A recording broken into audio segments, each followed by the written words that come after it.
The cold wind blew through the small town street in Ohio. People walked quickly with coffee cups in their hands, heading to work, barely noticing the old man standing near the corner. He was around 90 years old.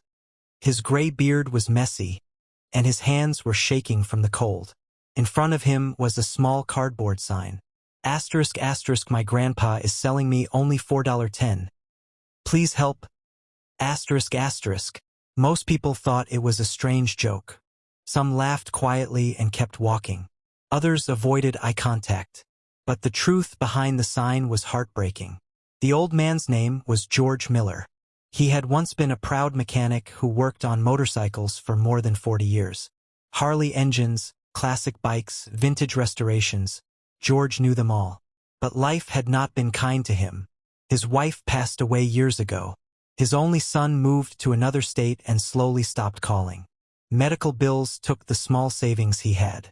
Now George was homeless. The strange sign he held wasn't really about selling someone.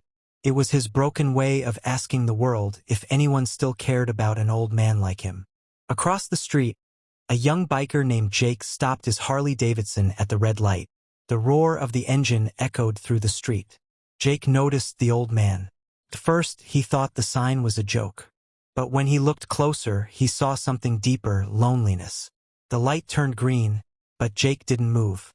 Instead, he parked his bike and walked toward the old man. "Sir, what does your sign mean?"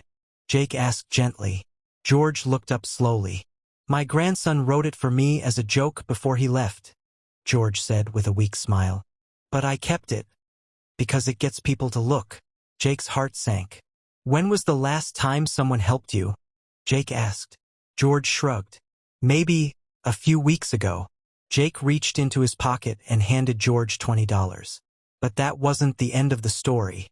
Jake took a photo of George's sign and posted it in a biker group chat with one simple message.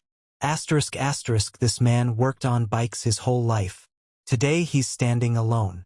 Let's change that. Asterisk asterisk. Within 2 hours, the quiet street began to rumble. First came 5 motorcycles, then 10, then 20. The sound of engines filled the entire block. More than 50 bikers arrived from different towns, riding Harleys, Indians, and old choppers. People in nearby shops came outside to see what was happening. George looked around in confusion. Jake smiled and said, "You spent your life fixing bikes. Today bikers are here to fix something for you." One biker handed George a warm jacket. Another brought hot coffee. A woman biker named Sarah gave him a blanket and said softly, "No one who helped riders for 40 years deserves to stand alone." But the biggest surprise came next. One of the bikers owned a small motorcycle repair shop nearby. He stepped forward and handed George a key. "You're hired," he said. "I could use someone who actually knows real engines." George's eyes filled with tears. For the first time in years, someone needed him again. The crowd of bikers cheered loudly. Cars stopped. People filmed the moment.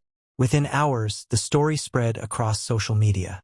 The sign that once begged for help became a symbol of something powerful: respect, kindness, and the truth that sometimes the loudest hearts belong to people who ride motorcycles.